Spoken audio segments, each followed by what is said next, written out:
Hello everyone, welcome to Debit and Credit. Let's continue with our journal entries. Previous lecture में हमने देखा था कुछ ट्रांजेक्शन्स रिलेटेड टू एक्सपेंसेस.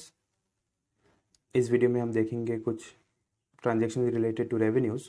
और जब भी हम लोग परचेज़ करते हैं या फिर सेल करते हैं और उसके बाद अगर रिटर्न करना होता है या फिर हमारे पास रिटर्न आ जाता है तो उस केस में हम लोगों को क्या करना है. ठीक है, चलो अब देखो. May 18, 2009 करुणा रिटर्न्ड गुड्स. तो इसका मतलब क्या है? रिटर्न किसको किया है? हम लोगों को किया है. इसका मतलब हम लोगों ने कभी ना कभी करुणा को वो सामान बेचा होगा, राइट. अब जो सेल का ट्रांजेक्शन है उसको याद करो.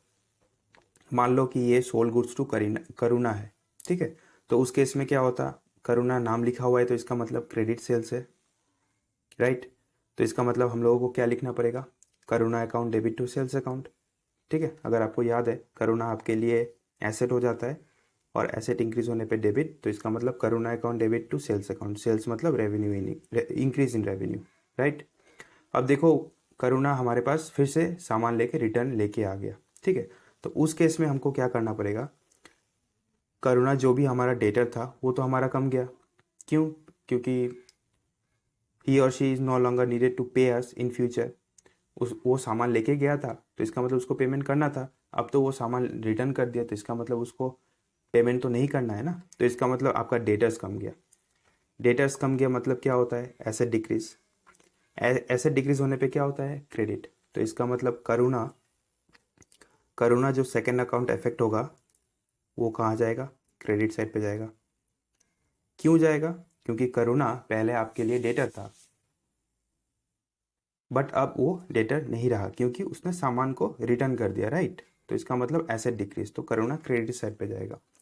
पहला अकाउंट जो इफेक्ट होगा वो होगा रिटर्न इनवर्ड्स. रिटर्न इनवर्ड्स और रिटर्न आउटवर्ड्स के बारे में मैंने बताया था.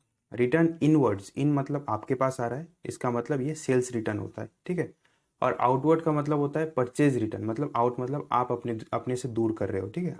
ऐसे ऐसे करके याद कर लो. परचेज रिटर्न होता है रिटर्न आउटवर्ड्स, ठीक है. तो इस केस में रिटर्न इनवर्ड्स लिखना पड़ेगा हमें क्योंकि हमारे पास रिटर्न आ रहा है. और रिटर्न इनवर्ड्स जो होता है ये हमारे लिए डिक्रीज इन सेल्स होता है. सेल डिक्रीज, सेल्स का डिक्रीज का मतलब रेवेन्यू में भी डिक्रीज, क्योंकि सेल्स तो अकाउंट रेवेन्यू अकाउंट होता है, राइट.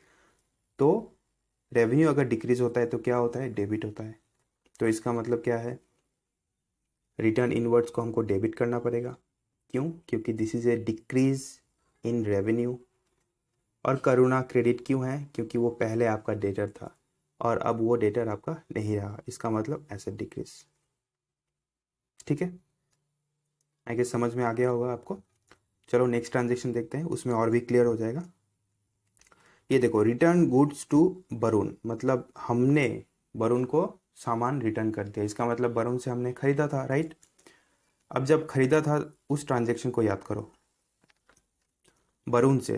तो इसका मतलब यहाँ पे नाम दिया हुआ है और यहाँ पे कैश नहीं लिखा हुआ है तो इसका मतलब ये क्रेडिट परचेस था. तो उस केस में purchase account debit to Varun account हम लोगों ने लिखा होगा. क्यों? क्योंकि वरुण हमारा क्रेडिटर है और क्रेडिटर हमारे लिए लाइबिलिटीज़ होता है, ठीक है. बट अभी अभी जो है आपने उसको सामान रिटर्न कर दिया तो इसका मतलब क्या आपको उसको पेमेंट करना पड़ेगा इन फ्यूचर? नहीं, आपको नहीं करना पड़ेगा क्योंकि आपने ऑलरेडी उसका सामान लौटा दिया है, ठीक है. तो एक पहला अकाउंट जो इफेक्ट होगा वो होगा रिटर्न आउटवर्ड. अभी मैंने बताया आउटवर्ड का मतलब क्या होता है? परचेज रिटर्न होता है. और दूसरा जो होगा वो वरुण होगा. अब वरुण क्या था आपके लिए? लाइबिलिटी था, राइट. तो अब लाइबिलिटी कम गया कि नहीं? आपका उधारी कम गया. तो लाइबिलिटी कमने पे क्या होता है? डेबिट होता है. तो इसका मतलब वरुण तो डेबिट साइड पे जाएगा ही. अब रिटर्न रिटर्न आउटवर्ड होता है डिक्रीज इन परचेज. और परचेज अकाउंट कौन सा अकाउंट होता है? एक्सपेंडिचर अकाउंट होता है. तो इसका मतलब एक्सपेंडिचर हमारा कम गया तो इसका मतलब क्रेडिट. अभी आप बेसिकली समझ सकते, जैसे कि मान लो कि आपने 2 टी-शर्ट खरीदा है, ठीक है. तो इसका मतलब आपका खर्चा बढ़ गया. और अगर आपको वो टी-शर्ट पसंद नहीं आया और आपने रिटर्न कर दिया तो इसका मतलब फिर से आपका एक्सपेंडिचर जो था वो कम गया, ठीक है ना. It's it's very obvious. तो इसका मतलब वरुण जो है वो हमारा तो डेबिट साइड पे जाएगा है. क्यों जाएगा? क्योंकि वरुण एक टाइम पे हमारे लिए लायबिलिटी हुआ करता था और अब वो लायबिलिटी नहीं रहा, तो इसका मतलब डिक्रीज इन लायबिलिटी, तो इसका मतलब डेबिट। रिटर्न आउटवर्ड का मतलब होता है परचेज, डिक्रीज इन परचेज, और परचेज एक्सपेंस अकाउंट होता है, राइट। तो डिक्रीज इन एक्सपेंस का मतलब क्या होता है, क्रेडिट, तो इसलिए ये क्रेडिट साइड पे जाएगा, ठीक है। चलो नेक्स्ट ट्रांजेक्शन देखते हैं। Return goods to Suren from whom goods were purchase in cash. हाँ, अब देखो ये दोनों में डिफरेंस क्या है। आपको रिटर्न इनवर्ड और रिटर्न आउटवर्ड तभी लिखना है जब वो क्रेडिट सेल या क्रेडिट परचेज हो रहा होगा। अगर वो कैश पे है तो आपको सेल्स और परचेज लिखना है। अगर वो प्रीवियसली क्रेडिट परचेज या क्रेडिट सेल्स था, उस केस में आपको रिटर्न इनवर्ड या फिर रिटर्न आउटवर्ड लिखना पड़ेगा, ठीक है। अब इस केस में देखो, मैंने सुरेन को सामान लौटा दिया जो कि मैंने खरीदा था कैश में, राइट। तो इसका मतलब वो तो आपको कैश रिटर्न करेगा ही ना। और दूसरा, अब क्या क्या हम यहाँ पे परचेज रिटर्न है तो क्या हम रिटर्न आउटवर्ड लिखेंगे? नहीं, हम लोग यहाँ पे परचेज रिटर्न का रिटर्न आउटवर्ड नहीं लिखेंगे, क्योंकि ये जो है कैश परचेज था, तो यहाँ पे हम लोग सिर्फ परचेज लिखेंगे, ठीक है। अगेन, आपने सामान खरीदा था, उसके बाद आपने रिटर्न कर दिया, तो इसका मतलब आपका एक्सपेंडिचर जो है, परचेज जो आपका एक्सपेंडिचर था वो डिक्रीज हो जाएगा और आपको पैसा मिल जाएगा, राइट। एसेट इंक्रीज होने पे क्या होता है, डेबिट होता है। एक्सपेंडिचर डिक्रीज होने पे क्या होता है, क्रेडिट होता है। तो इसका मतलब डेबिट साइड पे कौन सा जाएगा, कैश अकाउंट जाएगा, और परचेज अकाउंट क्रेडिट साइड पे जाएगा क्योंकि डिक्रीज इन परचेज है, ठीक है। अगर आपको फिर भी समझ में नहीं आ रहा है तो आप कमेंट कर दो, मैं एक डाउट सेशन का वीडियो बना दूंगा, ठीक है। और आप मुझे व्हाट्सअप भी कर सकते हैं, whatever fits you right, ठीक है। अब देखो last transaction, goods return by Madhu to whom goods were sold in cash. अब देखो सेल्स हुआ था वो भी कैश में, तो इसका जर्नल एंट्री सोचो, previously cash account debit to sales account, cash debit side पे जाएगा और सेल्स क्रेडिट साइड पे, प्रीवियसली का बात कर रहा हूँ मैं, ठीक है। और अभी जो है वो कस्टमर जो है हमारा मधु, वो आके फिर से सामान लौटा लौटा के चला गया, ठीक है। तो इसका मतलब आपको उसको पैसा दे देना पड़ेगा, राइट। और दूसरा जो है आपका सेल भी डिक्रीज हो जाएगा। पहले तो आपने सेल किया था ना, सेल करने पे क्या होता है, रेवेन्यू इंक्रीज होता है, और अगर वही सेल कम जाए तो इसका मतलब रेवेन्यू डिक्रीज हो जाएगा, और वो आएगा तो उसको आपको पैसा तो देना ही पड़ेगा, ठीक है। तो रेवेन्यू डिक्रीज होने पे क्या होता है, डेबिट होता है अगेन।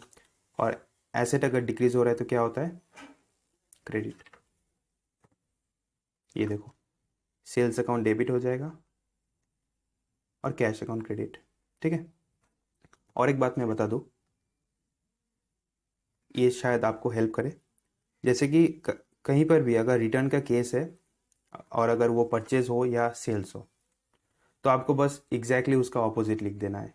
अगर कैश परचेज करते हैं तो हम लोग क्या लिखते हैं, purchase account debit to cash account, right. और अगर वो रिटर्न हो जाएगा तो उसको क्या लिख देना है आपको, cash account debit to purchase. वैसे ही सेल्स के केस में, सेल्स करने पे हम लोग क्या करते हैं, cash account debit to sales account.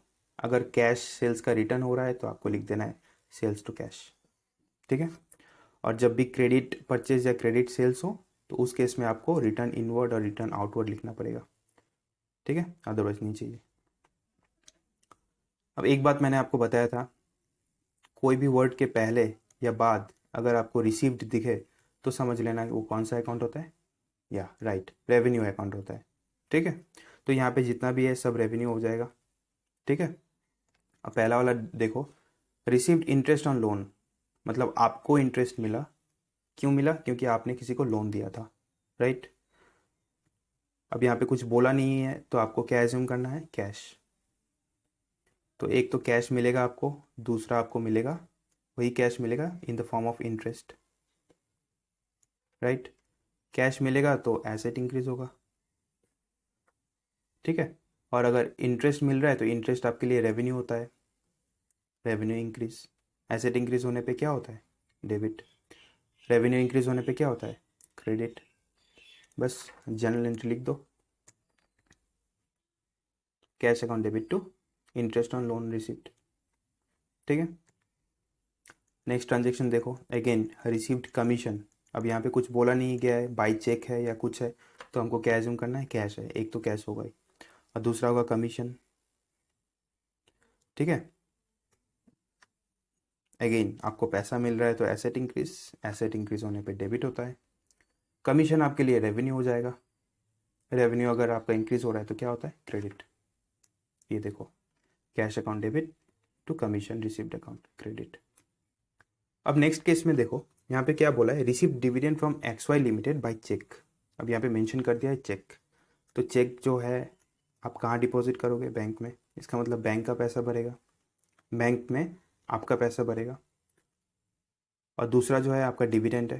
अब डिविडेंड का मतलब क्या होता है, dividend is a part of profit. ठीक है, मान लो कि आपने किसी कंपनी में इन्वेस्ट किया है, तो वो लोग जो आपको रिटर्न देते हैं मंथली बेसिस पे, उसे हम लोग डिविडेंड बोलते हैं। ठीक है, तो अगेन डिविडेंड आपके लिए रेवेन्यू हो जाएगा। क्यों, क्योंकि ये फ्रीक्वेंटली होता रहता है। रेवेन्यू के डेफिनेशन में मैंने बताया था, रेवेन्यू इंक्रीज, बैंक मतलब एसेट इंक्रीज।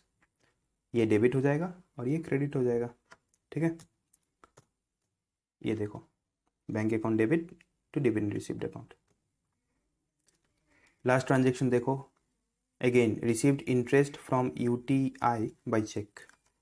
डजेंट मैटर कहाँ से मिला है, क्या मिला है, अगर इंटरेस्ट मिला है तो वो आपके लिए हमेशा रेवेन्यू हो जाएगा। ठीक है, तो एक तो पहला अकाउंट आपके लिए बैंक आएगा, और दूसरा अकाउंट क्या आएगा, इंटरेस्ट अकाउंट आएगा।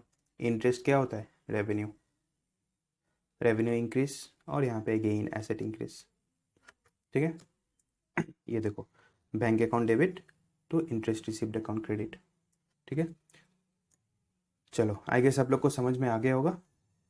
अगर नहीं आया तो कमेंट कर सकते हो, और अगर कोई डाउट है तो इस नंबर पे व्हाट्सएप करो। If you have any query you can mail me here, and please subscribe and ask your juniors और friends to join here too. Thank you.